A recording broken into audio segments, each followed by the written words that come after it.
Abu Sufyan was leading a caravan from Syria, carrying 50,000 gold coins and all kinds of goods, heading towards Mecca. But the big problem was that to reach Mecca, he had to pass near Medina. And in Medina, the Muslims were ready to loot the caravan. So Abu Sufyan thought, wait a minute, how could Muslims loot a caravan? And that too in the month of Ramadan. Actually, a year before the Battle of Badr, when the Muslims migrated from Mecca to Medina, they took nothing with them except the clothes they were wearing. The Meccans, to provoke them, sold all their belongings, lands, and houses. And this caravan contained many items that were looted from the Muslims of Mecca. So the Muslims were not looting, but taking back what was taken from them. Abu Sufyan, the leader of the caravan, was tense because if he took that route, the Muslims would not spare him. So he changed his route and sent a letter to Mecca for help. As soon as the messenger reached Mecca, he went to the Kaaba, cut the ears and nose of his camel, tore his clothes, and started shouting for help. This was their way of showing an emergency at that time.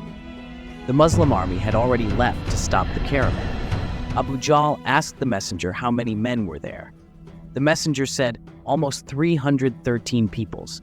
Abu Jahl said, we will take 1,000 men. Then he asked how many horses there were. The messenger said, almost 2 horses. Abu Jahl said, we will take 100 horses.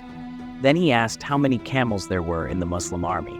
The messenger said, 70 camels. We'll bring 170. Abu Sufyan's caravan avoided the main road and escaped from the Muslim army. So now there was no need to fight, as the caravan was safe. The caravan is safe. So there is no need to fight. Not fight.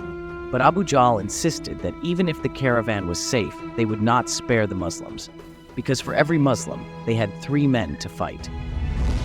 We finish them tomorrow. We fight. Muhammad ﷺ ordered his army to set camp near the first well of Badr. A companion asked Muhammad ﷺ if the place was chosen by Allah or by consultation. Muhammad ﷺ said it was chosen by consultation. The companion suggested they move forward to a place with more water and block the enemy from the wells. Muhammad ﷺ liked the suggestion and moved the army there by midnight.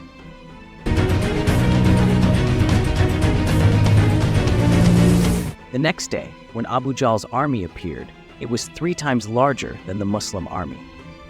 Utbah, with his brother and son, came forward and challenged the Muslims. 3 Ansar from Medina stepped forward to fight. Utbah said he wanted to fight those who betrayed their ancestors' religion. Hazrat Hamza, Hazrat Ubaidah, and the 24-year-old Hazrat Ali Razi Allah Ta'ala Anhu came forward and the fight began. Ubaidah was injured, but Utbah, his brother, and his son were all killed. Utbah's son Huzaifa, who was in the Muslim army, saw his father, brother, and uncle killed, but remained in the Muslim army. Knowing their army was much smaller, the Muslims adopted a defensive strategy. They decided to hold their ground and let the enemy attack. Abu Jahl ordered a full-fledged attack, thinking it would be over in minutes. But it didn't happen as he thought. Gradually, 5 infidels were killed for every Muslim. The infidel army retreated and got tense, realizing they couldn't displace the Muslims despite being 3 times larger. Meanwhile, the Muslims reshuffled their lines and brought fresh men to the front. Abu Jahl ordered another full-fledged attack, but the same thing happened. This time, the Muslims counterattacked, and the infidel army started fleeing in all directions. Abu Jahl was killed. In Mecca, everyone was waiting for the news of victory. Because in the last 60 years, the Quraysh of Mecca had not suffered a major defeat. They had even defeated Abraha's 60,000-strong army 65 years ago.